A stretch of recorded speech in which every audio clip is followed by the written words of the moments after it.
Hey guys, Simon and Alex here from Top Tennis Training, and welcome to video number 1 from our two-handed backhand course. In this video we're going to discuss the 3 simple steps to the perfect double-handed backhand. Now, the first thing to discuss is when you're waiting on the baseline, which grip should you hold the racket with? Now when Simon's in the ready position, you can see that he's using his forehand grip, and this is most common for the players around the world.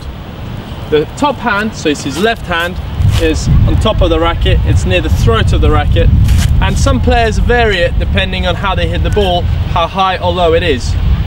He's still using the forehand grip for his right hand. When Simon recognizes that the ball goes to his backhand, he will use his left hand to change the grip and turn the racket in his right hand into a backhand grip.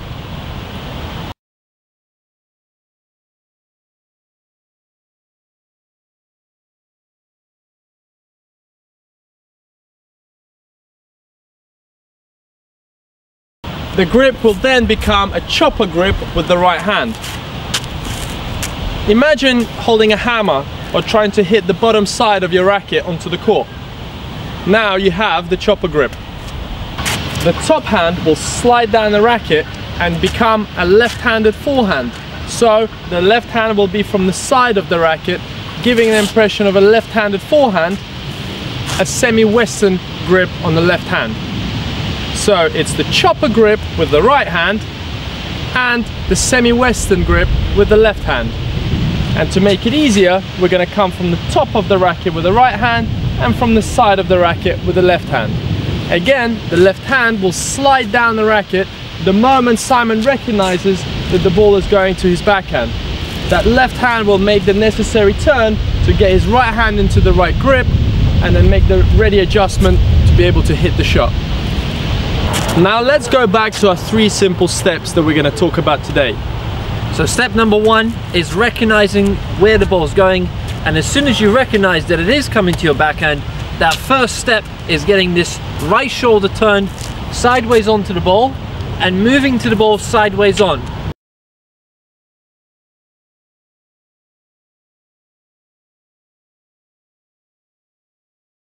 The most common issue that we see with most players in that first step is that they start moving to the ball with side steps and they're facing the net in that position. So you really want to get the right shoulder turned. Notice how Simon's foot, his back heel actually comes off the ground, and it allows his right knee to actually allow him to rotate. If you don't lift that foot, it's very tough to put the shoulder across your body. So make sure that you're lifting up that heel, giving that turn fully, and then you're going to step forward with the right foot. Now when you're moving to the ball, regardless of the footwork pattern you're going to use, you want that right shoulder facing the ball, facing the net, and you want to almost have your chin resting on your right shoulder when you're moving to the ball. This will allow for that good unit turn, that good body turn, and then when you start the forward phase of the swing, that great rotational power.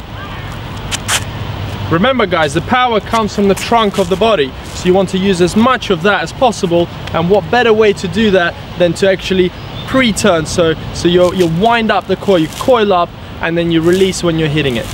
Now I haven't done anything with my racket up to this point. Everything has come from that shoulder turn, from that unit turn. So at the start I'm sliding down the left hand, I'm changing the grips, and I'm turning my upper body. My racket hasn't gone back at all. Everything is controlled with my shoulders and with my hips.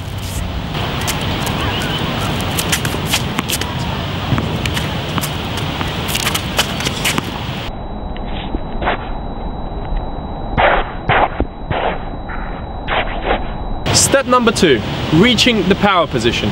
Now the power position happens on every single stroke. So if we look at the serve, we reach this trophy position. If we look at the forehand, we reach this kind of back position here, and it happens on the double hander as well. But what is the perfect power position? Now, having studied the best players in the world, the best double handers in the world, we quickly realized that they all have a common trait in their power position.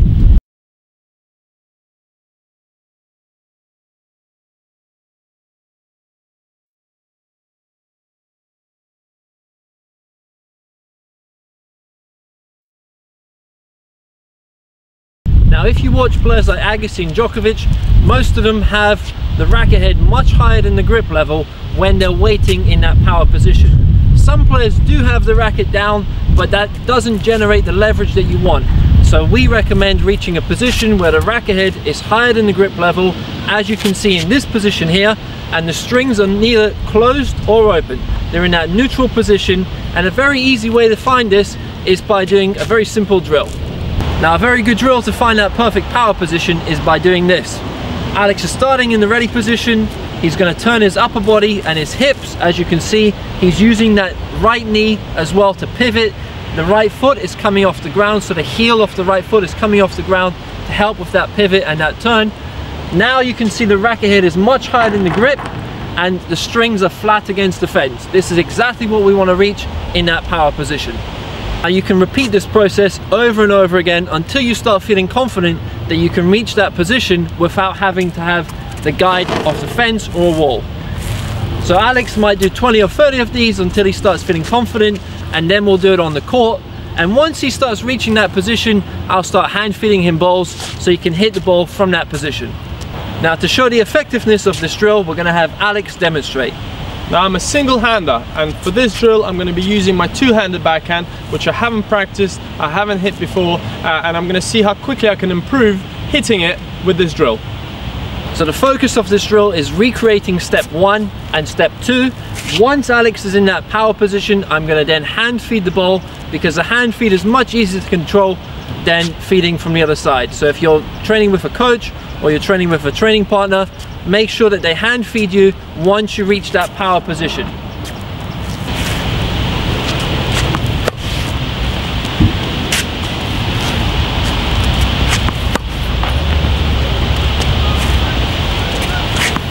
Slow it again.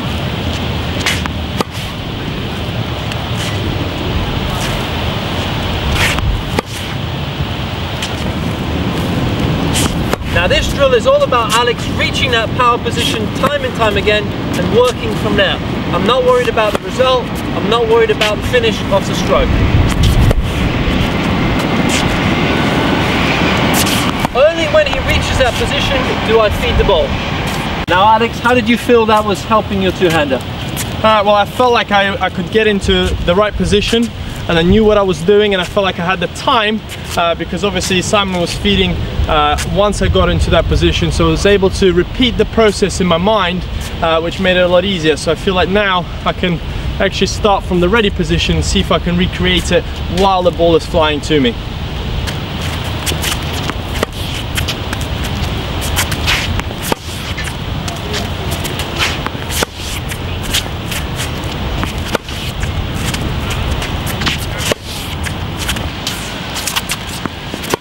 Again, the focus is on reaching that power position and the good unit turn.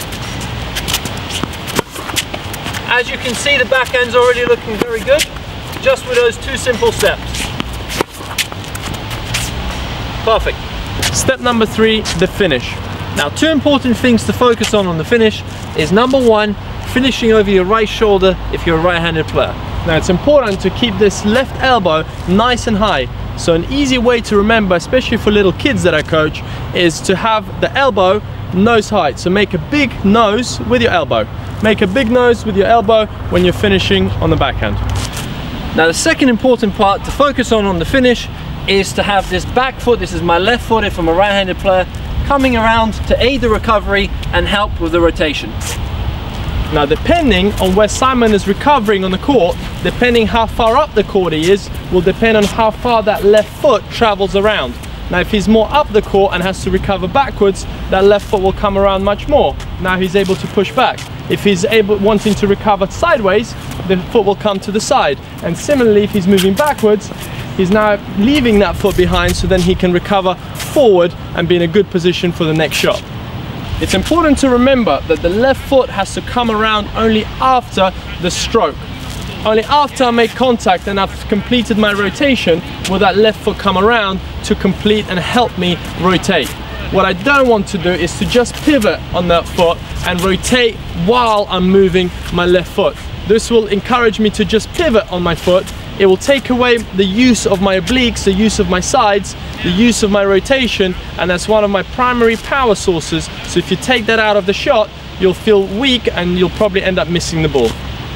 Now we don't want to leave that back foot behind if we want to generate power. Now if we're taking power, if our opponent's hitting the ball hard, the power's already on the ball, we can leave it behind and we can either stroke the ball or we can jab the ball, and we can leave that foot behind because the power's already on the ball. But if we're generating, we want to use as much of our muscles, as much of the rotation as possible to hit the ball effectively. Thank you guys for watching. That was the 3 simple steps to the perfect double-handed backhand. Now video 2 will be live in the next few days, so make sure you check your inbox and your junk folder for that email with the link to the video. We'll send it as soon as it's live.